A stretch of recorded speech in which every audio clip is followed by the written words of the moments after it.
Uma pergunta que rodeou os jovens dos anos 90 no clássico do terror de Wes Craven foi: Hello? Hello? Do you like scary movies? E a partir dessa frase, uma franquia de sucesso no mundo do terror e podemos dizer assim da comédia também, nasceu, que foi a franquia Pânico. Number 1, the body count is always bigger. Number 2, the death scenes are always much more elaborate.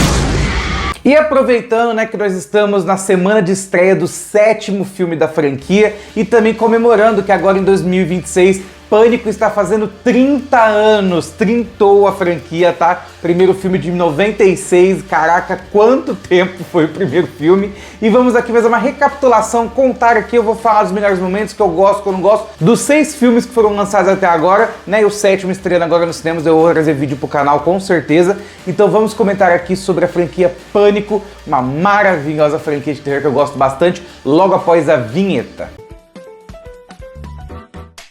A franquia Pânico, para quem não sabe, começou em 96 com seu primeiro longa, sendo dirigido pelo maravilhoso, sensacional Wes Craven, o mestre do suspense, como ele era chamado nos anos 90, e com o nome completamente, né, bem feito, porque ele é diretor do que nada mais nada menos do que A Hora do Pesadelo, um clássico do terror também, e que foi o precursor de querer brincar com o gênero de filme de terror, que daí nasceu o filme Pânico de 96. Que a ideia original do Wes Craven é: vou fazer um filme de terror de slasher, né? Que pra quem não sabe, slasher é um subtítulo, é um subgênero, na verdade, de um filme de terror, que tem filme de terror de fantasma, filme de terror gore, essas coisas e tudo. E o slasher é o filme de terror de assassino, né? Aquele assassino mascarado que vai atrás de qualquer pessoa. Tipo Jason, até o Freddy Krueger da Hora do Pesadelo se encaixa aqui. Aquele filme genérico que tinha a rodo nos anos 80. E o Wes Craven teve uma ideia: vou fazer um filme parecido com esse, com essa estética, vai ser um filme slasher, mas eu vou zoar os filmes de terror. E assim nasceu o Pânico. Um filme que todo mundo brinca que é um terrir, e eu concordo, a maioria dos filmes são um terrir, são filmes divertidos, mas que são assustadores também, tem momentos de tensão, muitas cenas gore, de nojo, de sangue, e é uma franquia completa de referências para quem gosta do gênero de terror, principalmente o slasher. E o primeiro filme, ele já abre assim maravilhoso com uma cena de abertura com a Drew Barrymore, né? Que todo mundo na época achou que ia ser a protagonista, e ela morre nos primeiros 10 minutos de filme, né? Que ela recebe a ligação do Ghostface com a pergunta clássica: qual o seu filme de terror favorito? Tenta dar uma conversa ali com ela, enrola ela, e aí descobre que ele tá telefonando com ela pra fazer um terror psicológico, aí ele sequestrou o namorado dela e tudo mais. E aí tem a morte pesadíssima dela, acho que uma das mortes mais pesadas da franquia até hoje, porque ele mata ela ali, o Ghostface mata ela e pendura o corpo dela numa árvore lá, e os pais dela, quando chegam em casa, vê. Nossa, a cena é completamente horripilante, é nojenta essa cena. Mas a gente já fica: caraca, mataram a Drew Barrymore no começo do filme, né? Na época as pessoas ficaram em choque. Quem que vai ser a protagonista desse filme? E é a maravilhosa Neve Campbell, né? Que é a protagonista ali, que é a personagem, né, que vai engatar o primeiro filme, né? Toda a relação dela com o pai, com o padrasto também, né? Porque tem a história nesse filme da Sidney, da mãe dela, que teve um caso, né, com esse cara, né, com o padrasto dela lá, que é um cara que foi acusado, né, pela própria Sidney de ter matado a mãe dela, né? De ter matado a mãe dela, e ele tá na fila da cadeira elétrica, um negócio desse assim. E a Gayle Weathers, né? Personagem da Courtney Cox, que é a nossa Mônica de Friends, maravilhosa, minha personagem favorita da franquia, é a jornalista que acabou escrevendo um livro sobre a história da mãe da Sidney, que ela fala que esse cara é inocente, que ele não fez o que disse que fez, e toda essa subtrama do filme ela é muito importante lá pro final, e é muito bem feita. E o filme começa realmente como um slasher, né? O assassino liga pra ela, fala as coisas, e eu acho que onde o filme começa a ser a zoação com filmes de terror é na primeira ligação da Sidney, que pra mim é muito icônica, que é quando ele liga e ele pergunta, né, qual que é seu filme de terror favorito, faz aquele suspense, né? E ela fala, maravilhoso que ela fala, que ela diz assim: What's the point? They're all the same. Some stupid killer stalking some big-breasted girl who can't act, who's always running up the stairs when she should be going out the front door. It's insulting. Puta, aí o filme tá se zoando, entendeu? Porque o filme, ele tá falando sobre isso, ele tá falando sobre um assassino em série que mata um monte de gente ali, que você tem que descobrir quem é, mas ao mesmo tempo ele tá falando quanto isso é ridículo e quanto é um negócio batido. E eles fazem muito isso durante o filme, principalmente com o personagem do Randy, que é um nerdão de filmes de terror que faz as regras, né? Tem as regras do filme de terror que ele estabelece, que são as regras da própria franquia Pânico, né? Que os assassinos meio que respeitam essas regras, né? Que é, você não pode transar, né? Não pode transar porque se você transar você morreu, né? Então essa era a regra dos anos 90, né? Essa, não pode transar, não pode usar drogas, nada do tipo, não pode se fuder de maneira nenhuma e não pode falar pra pessoa que tá do seu lado, eu volto logo, porque se você falar isso pra pessoa, você nunca mais vai voltar. Number one, you can never have sex. Never, ever, ever, under any circumstances, say, I'll be right back. Because you won't be back. E o filme segue essas regras, o assassino segue totalmente essas regras dos filmes de terror, porque no final a gente descobre, né, que o assassino ele é um viciado em filmes de terror e tudo mais. Mas em tudo que vai rolando a trama do filme é muito instigante, delicioso desse primeiro filme. E em resumo aqui, pra poder também comentar sobre os outros aqui, mas é que eu queria muito falar desse primeiro, porque é o que eu mais gosto, inclusive, porque o roteiro dele é muito amarrado assim. Tem o namorado da Sidney, que é o Billy Loomis, né, que maravilhoso personagem, tá? Porque ele começa como namorado dela e todas as suspeitas caem sobre ele no primeiro ato do filme. Ele entra no quarto dela, deixa cair o telefone, ela já acha que é ele, incrimina pra polícia e a gente já fica, nossa, será que é ele? Será que é ele? Não sei o que lá. E aí no meio do filme o policial fala, não, não foi ele tem álibi, vamos soltar ele, não sei o que, não sei o que lá. E a gente pensa, meu Deus do céu, então não é ele. Só que aí o filme volta lá no final, porque isso é o que é o roteiro bem escrito. Ele faz você acreditar que ele é o assassino, aí você fala, ah, é ele então. Aí o filme tira a possibilidade, ah, então não é ele porque tá inocente, ele tem álibi, então não é ele. Aí chega no final do filme, você descobrir que o Billy Loomis era o verdadeiro assassino, né? Que ele tinha um parceiro, né? Tinha dois assassinos, na verdade, que era o Stu Macher, maravilhosamente vivido pelo Matthew Lillard, cara, que é ator foda, que é piradaço, esse cara é louco. E se você rever o primeiro filme, o Billy Loomis nem tanto, mas o Stu Macher, ele é tão maluco que se você ver o filme de novo, você pega no começo que ele é o assassino, porque ele dá bandeira o filme inteiro. Só que o roteiro é tão bem amarradinho que você, a primeira vez que você assiste, você não repara. Mas depois que você revê o filme, você fala, caraca, mano, ele tá revelando na cara de todo mundo que ele é um assassino. Todo o terceiro ato do primeiro filme é maravilhoso, todas as cenas de ação ali, de revelação, tudo mais. Os dois assassinos são maravilhosos, eu queria aqui dar um destaque grande pra grande revelação, assim, deles, que eles são aficionados por filmes de terror, eles são dois maníacos, mas tem o objetivo principal do Billy Loomis. Sua mãe estava transando com meu pai. Foi por causa disso que minha mãe foi embora e me abandonou. Que tal esse motivo? Ele é um psicopata. O resumo é isso. São dois psicopatas malucos, assim, aficionados por filmes de terror. Você vê alguns filmes, anota algumas coisas. Foi bem divertido. Não, aonde pensa que vai? Mas eu não vou falar tanto assim, né, porque eu já estou falando bastante do primeiro filme, mas é tudo tão bem feito que não tinha como esse primeiro filme não virar um clássico. Eu nem comentei sobre o Dewey, que é o melhor policial da história do cinema. Ele é muito atrapalhado, muito doido, mas ele tem um carisma maravilhoso. A gente ama esse personagem, né? Ou amava até o quinto filme.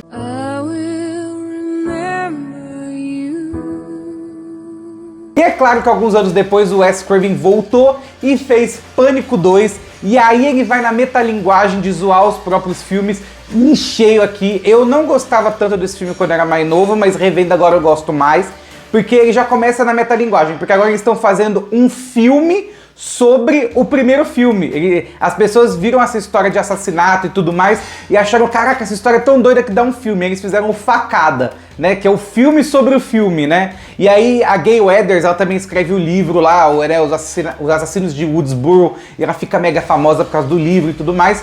E tem toda essa questão do filme, e aí um novo assassino aparece usando a máscara do Ghostface ali, que tá aterrorizando Woodsboro novamente. O filme todo se passa ali numa academia de cinema, né, uma faculdade de cinema muito legal, inclusive da Sidney com os outros colegas dela, o Randy e tudo mais, e eles brincam o filme inteiro sobre zoação com outros filmes, sobre sequências. O foco aqui é zoar com as sequências, de como um filme sequência ele quer muito ser melhor que o original, mas nunca consegue chegar aos pés do primeiro, e é o próprio filme se zoando, é muito legal. Várias cenas de ação e de mortes muito legais. Vou dar o destaque aqui pra morte do Randy, porque acho que foi o tiro no pé que o Wes Craven deu, que acho que ele não queria ter dado, de ter matado o Randy, porque apesar de ter sido uma morte bem corajosa, ter matado um personagem tão bom, faz falta ele, né? Faz falta o Randy ali, porque ele era o nosso vínculo com as menções, as referências aos filmes de terror, as regras e tudo mais. E ele foi embora muito cedo, logo no segundo filme. Aí dá um gostinho amargo lembrar da morte dele. A revelação do assassino também é legal, eu gosto, apesar de que ser a mãe do Billy Loomis é legal que é uma pessoa que você realmente não tá esperando lá, que é a repórter que fica enchendo o saco da Gale Weathers. É meio chato. Mas a revelação de que ela é a mãe do Billy Loomis ali eu achei meio... Assim como tem isso no sexto filme também, de um parente ser o Ghostface do anterior, eu acho meio, né? Mas a atriz é tão boa que tudo bem. Mas o parceiro dela, né, que se não me engano é Mickey, o nome dele, que era colega de classe do Randy, esse eu achei legal, porque a ideia dele é legal. Eu achei uma das ideias que podia ter funcionado se o plano dele fosse dar certo, porque ele queria meio que ser um mártir ali, né? Tipo assim, eu vou ser preso, eu vou ser condenado, mas isso vai inspirar a Hollywood pensar de que como os filmes fazem as pessoas serem más, como os filmes prejudicam as pessoas, e isso vai ser repercutido na internet, não sei aonde, não sei o que, eu vou deixar um legado. Puta, toda essa ideia foi muito à frente do seu tempo, de uma coisa que surgiu depois agora, né, com os filmes sobre assassinato, né, Jeffrey Dahmer e tudo mais.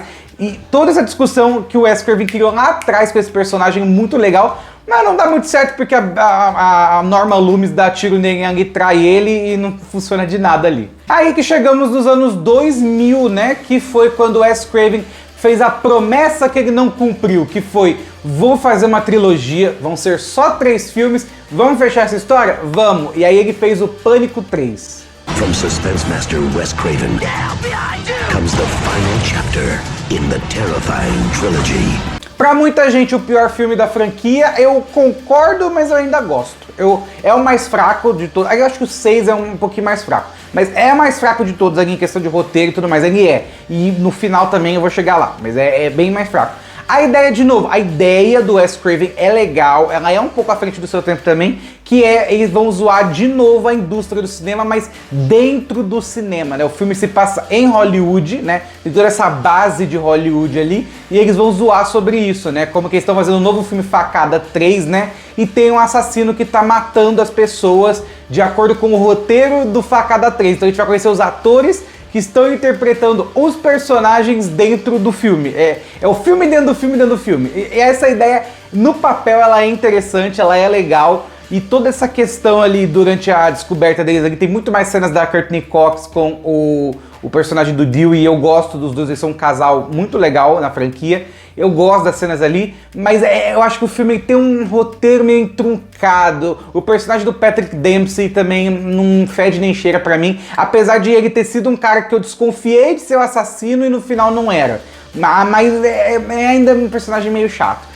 Todo o roteiro é meio enroladinho, tem uma outra cena que são bem legais. Eu quero destacar aqui a cena da explosão na casa, muito foda aquela cena, até hoje essa cena muito legal, ela é divertidíssima. O filme é bem divertido, tá? Ele é o mais engraçado, acho que de todos da franquia, ele é engraçado, divertido. Tem cenas também assustadoras aqui, mas bem poucas em comparação aos outros, bem poucas, são mais cenas divertidas, sabe? O filme é divertido, mas é que ele não entrega todo o potencial dele, inclusive na Sidney, porque a Sidney aparece aqui no segundo pro terceiro ato do filme, talvez, ali no começo do segundo, ali do alto, mas demora pra aparecer, e é porque o roteiro do terceiro filme era pra ter sido outra coisa, e acabou não dando certo, e aí eles tiveram que enrolar ali, e bota a Sidney pro meio, pro final do filme, que ela fica, ela aparece durante o filme, assim, né, ela só aparece no meio pro final. Ela tem umas ceninhas lá no refúgio, que é que ela tá ajudando as pessoas, não sei o que lá, mas ela se envolve mesmo na trama lá pro segundo e terceiro ato do filme. Então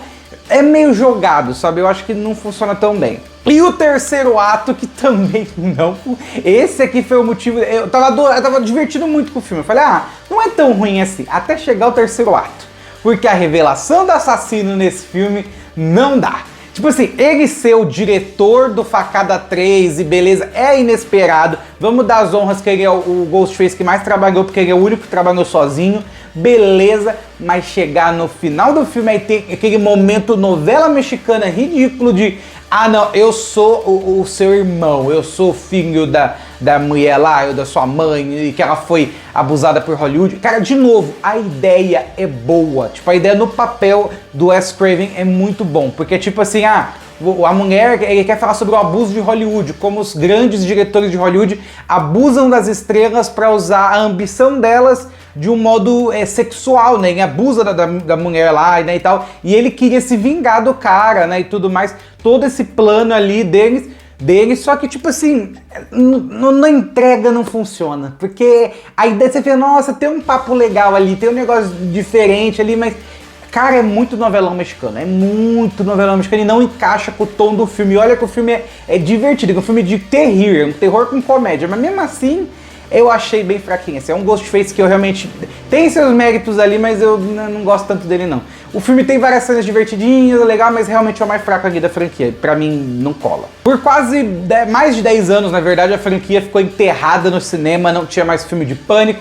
Até que o Wes Craven veio com Pânico 4 em 2011, o primeiro filme da franquia que eu assisti quando era mais novo, tá? Eu tenho um carinho especial por esse filme, tá? E de novo revendo, eu fiquei tão feliz que ele é tão bom quanto eu lembrava quando era mais novo. Que o filme agora se passa, né, vários anos depois do terceiro filme, a Sidney volta para a cidade de Woodsboro ali, né, que estão comemorando é engraçado, né, mas eles estão celebrando, né, o massacre do Ghostface do primeiro filme e tudo mais, tipo, tem um negócio lá e beleza. Aí a ideia do filme aqui é zoar o quê, né? Se o primeiro foi zoar os filmes de terror, o segundo zoar sequências, o terceiro ele zoa trilogias e o cinema hollywoodiano como um todo. Esse quarto zoa remake, ele zoa você fazer um remake e começar do começo. O que funciona no filme, mas realmente eles não estão fazendo um remake do Pânico 4, é uma continuação mesmo. Mas tem novos personagens, tem outras coisas, né? Um mundo mais moderno, telefone e tudo mais, internet, então é mais ou menos um remake. Não é bem remake, mas é o que eles querem zoar durante o filme. E aí durante toda a parte do filme tem vários personagens incríveis, assim, os adolescentes ali que são chatos, mas funciona. A dupla de influencers ali, de podcasters, sei lá, podcast nem existia nessa época, mas é influencers ali, né?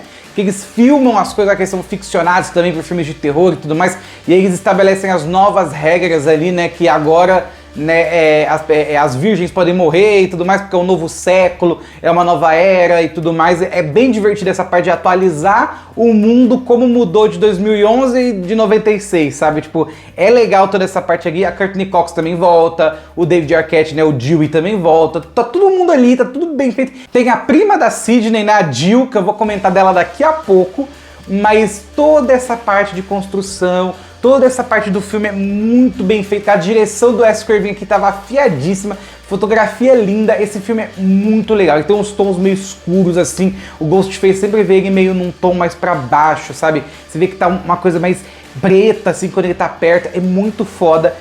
Todas as cenas de morte desse filme eu acho muito legais. A cena que a mulher cai ali, né, que a assistente da Sidney, ela cai do prédio, ela em cima da van, e a Gale Weathers, cara, é uma personagem tão foda, que ela vira pro Dewey, né, que eles estavam brigando ali nesse filme, e ela fala tipo assim, é bom você saber que eu tenho uma pista e você não tem, me fala quando você quiser voltar pro time da Gale. Puta, essa mulher é foda, foda demais. Tem todas as cenas que eu amo de parte desse filme. Se eu pudesse, eu ficava aqui meia hora falando de Pânico 4, de tanto que eu tenho um carinho dele por ser parte da minha infância. Mas vamos falar do que importa, que é o terceiro ato, que é o melhor final da franquia até hoje. Pra mim, não tem outro melhor final, é esse, porque ele é diferente de todos os outros.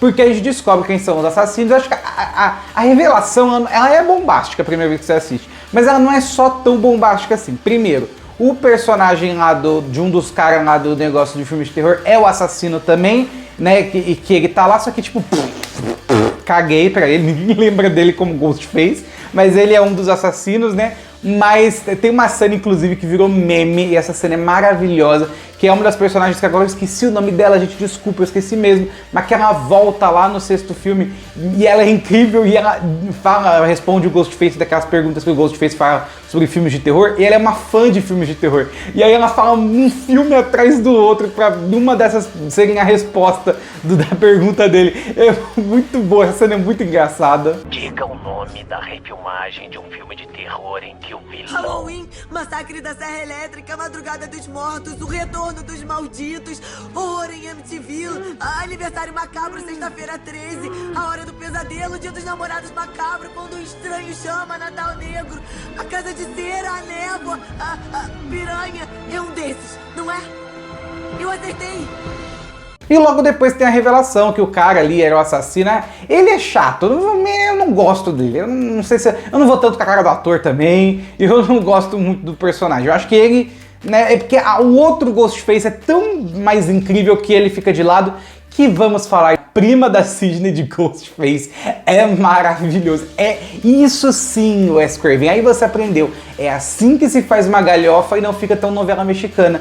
Porque a gente descobre que ela é assassina e a motivação dela é simples. Ela quer 15 minutos de fama. Ela quer ser reconhecida como a sobrevivente, a pessoa que sobreviveu a uma grande tragédia. Porque ela fala, né, hoje em dia as pessoas só se comovem se uma pessoa sobreviveu a uma tragédia. Tipo, assim, aí, cara, os diálogos dela nessa cena são maravilhosos. Toda a cena dela com a Sidney e ela falando que ela e o cara é o Billy e o Stu. E aí ela mata o cara e a Sidney fala, você é muito burro, cara. Ela acabou de falar Billy e Stu, né? O Stu, né, ele morre ali, então... não tem como. Aí ela fala, pô, eles só gostam de um sobrevivente. Puta, essa cena é incrível. Tudo isso chega incrível, a atriz é muito boa, então toda essa cena é muito foda. Mas a cereja do bolo é depois que ela dá a facada ali na Sidney, ela tá praticamente morta, mas a gente sabe que ela não morre. E aí tem a cena dela fingindo que ela foi atacada. E ela se tá, cara, o diretor falou, vai, e ela só foi. Ela e a dublê, obviamente, né? Mas ela se joga na mesa, ela bate a cara na parede. Mano, é um show de Looney Tunes, é muito divertida essa cena dela se fingir de coitada, é muito legal. E o filme não para por aí, é isso que eu falo, que o final desse filme é muito melhor do que os outros. Porque o filme ainda estica para um outro finalzinho ali que é muito legal, que você pensa, a Sidney morreu, o que aconteceu? Aí ela é resgatada e os repórteres tudo em cima dela, e ela meio que conseguiu o que ela queria, ela vai pro hospital, e aí o Dewey fala, pô, não, mas a Sidney sobreviveu, ela tá viva, né, tá tudo bem. E aí ela corre pra matar a Sidney lá no quarto de hospital, e a Santana, ela chamando a Sidney de Michael Myers, é muito legal. Quem é você, o Michael Myers? Ah, não vai dar, não. E aí tem toda uma cena de briga ali, tem aquela policial que tem uma picuinha com o Dewey. O Dewey também nesse filme, vou falar, tá insuportável o Dewey nesse filme, porque ele tá dando umas patadas na Gale de graça nesse filme, tá? Mas, enfim, né, ela também, né, falou que se chega em questões ali, então não vou entrar nesse assunto. Os dois meio que tem motivos ali. Mas toda essa cena é legal, deles ali brigando e tal, bem foda. A cena do afasta é legal e culmina com, pra mim, a frase de efeito mais legal da franquia, que é quando a Sidney fala pra Jill que ninguém fode com um filme original. Esqueceu a primeira regra das refilmagens.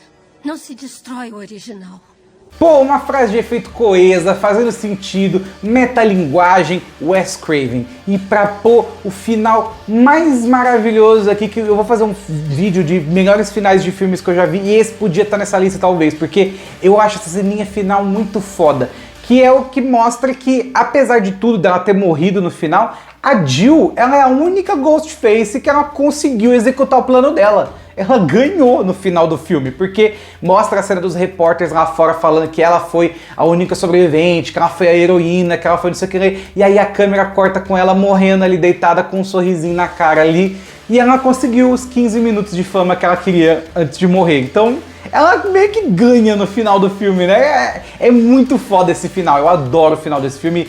Pra mim, Pânico 4 sempre vai estar no meu coração como favorito da saga, não tem como. Mas, mais uma vez, a franquia ficou enterrada há alguns anos e foi só depois da pandemia, em 2022, que a gente teve Pânico 5, que foi só chamado de Pânico, né?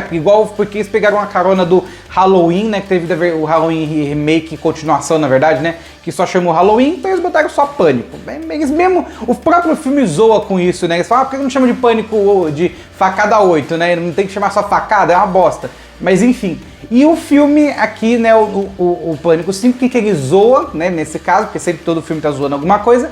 Aqui ele zoa a fanbase, ele zoa o grupo, ele zoa os fãs, né, que são aclamados por uma franquia, por alguma coisa, e tudo isso. E esse filme é um reboot, né, a ideia era ser um reboot, que acabou não dando muito certo, mas a ideia era ser um reboot, de trazer novos personagens, né, a Samantha e a irmã dela, que é a Gina Ortega, que conhecia a Gina Ortega nesse filme, não no Wandinha, bizarro, mas é verdade.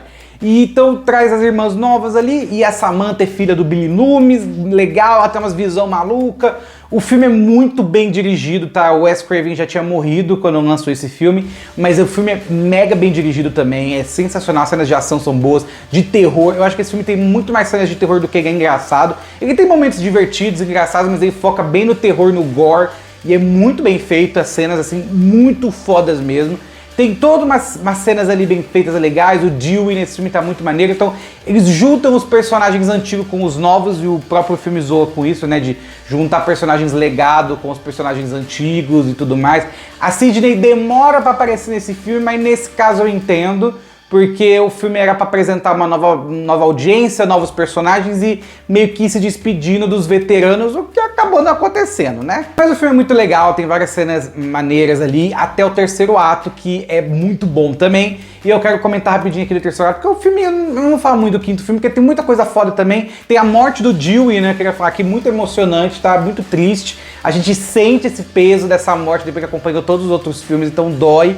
Mas foi até importante para o que eles queriam fazer, né? Que é ser uma nova franquia e tudo mais. E foi uma morte digna pro personagem. Aí eu tenho que concordar que foi uma morte digna. Tanto é que a cena que mata ele fala, é uma honra te matar ali. A cena é foda, a cena é muito bem feita. É uma honra.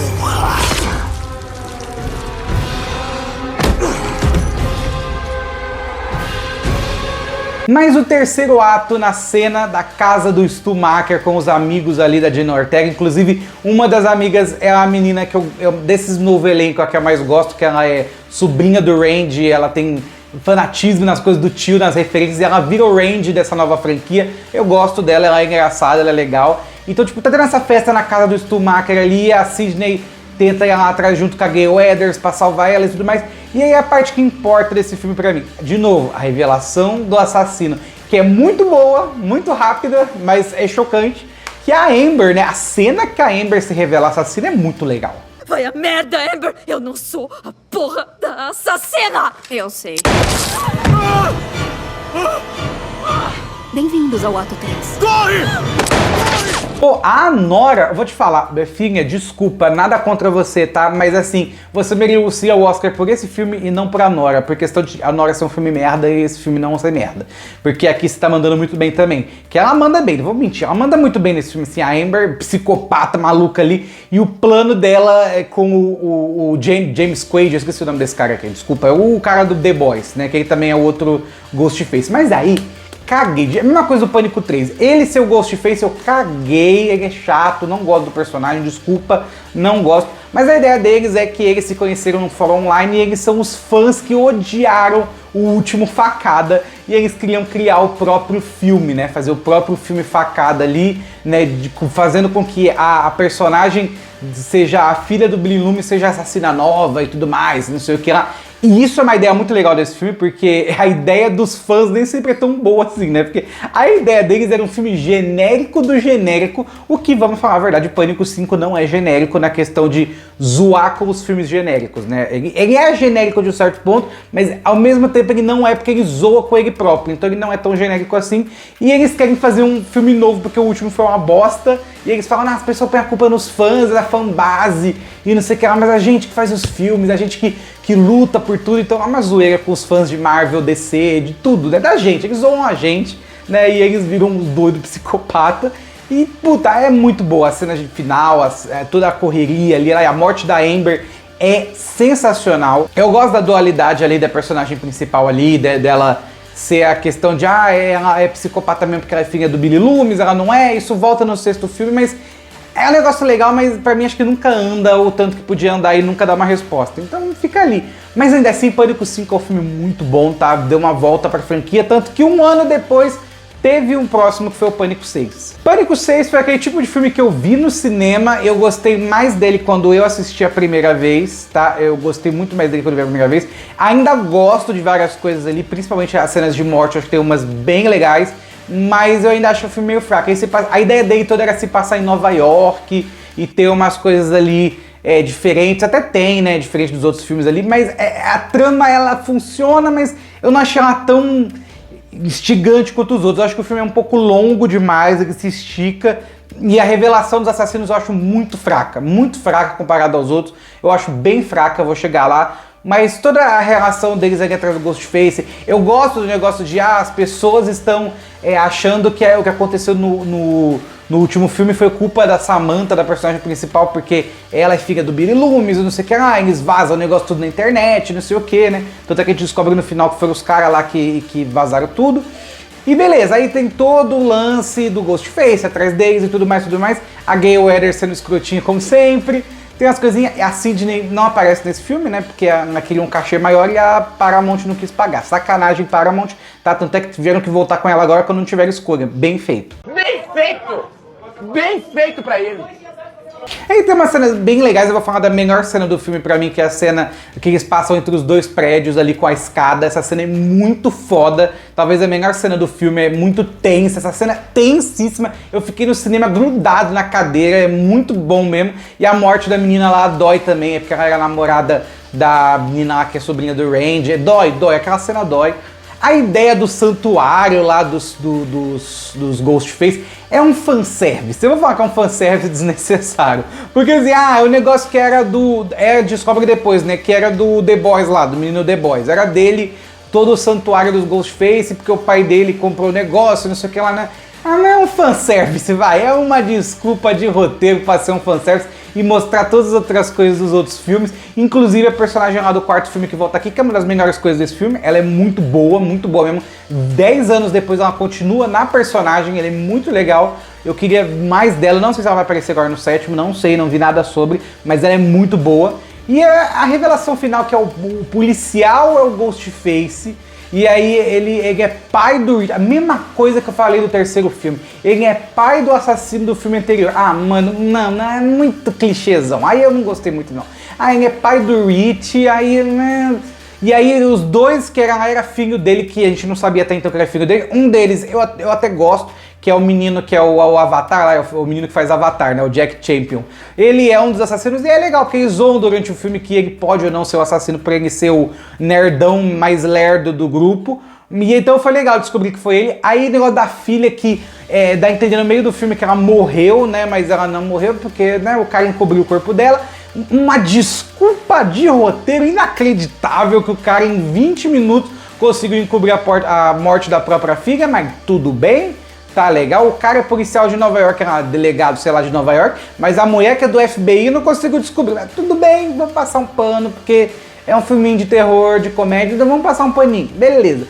Mas que é broxante, foi broxante pra mim essa revelação, foi bem broxante, porque eu falei, são eles, tá bom, beleza. Eu achei meio bosta.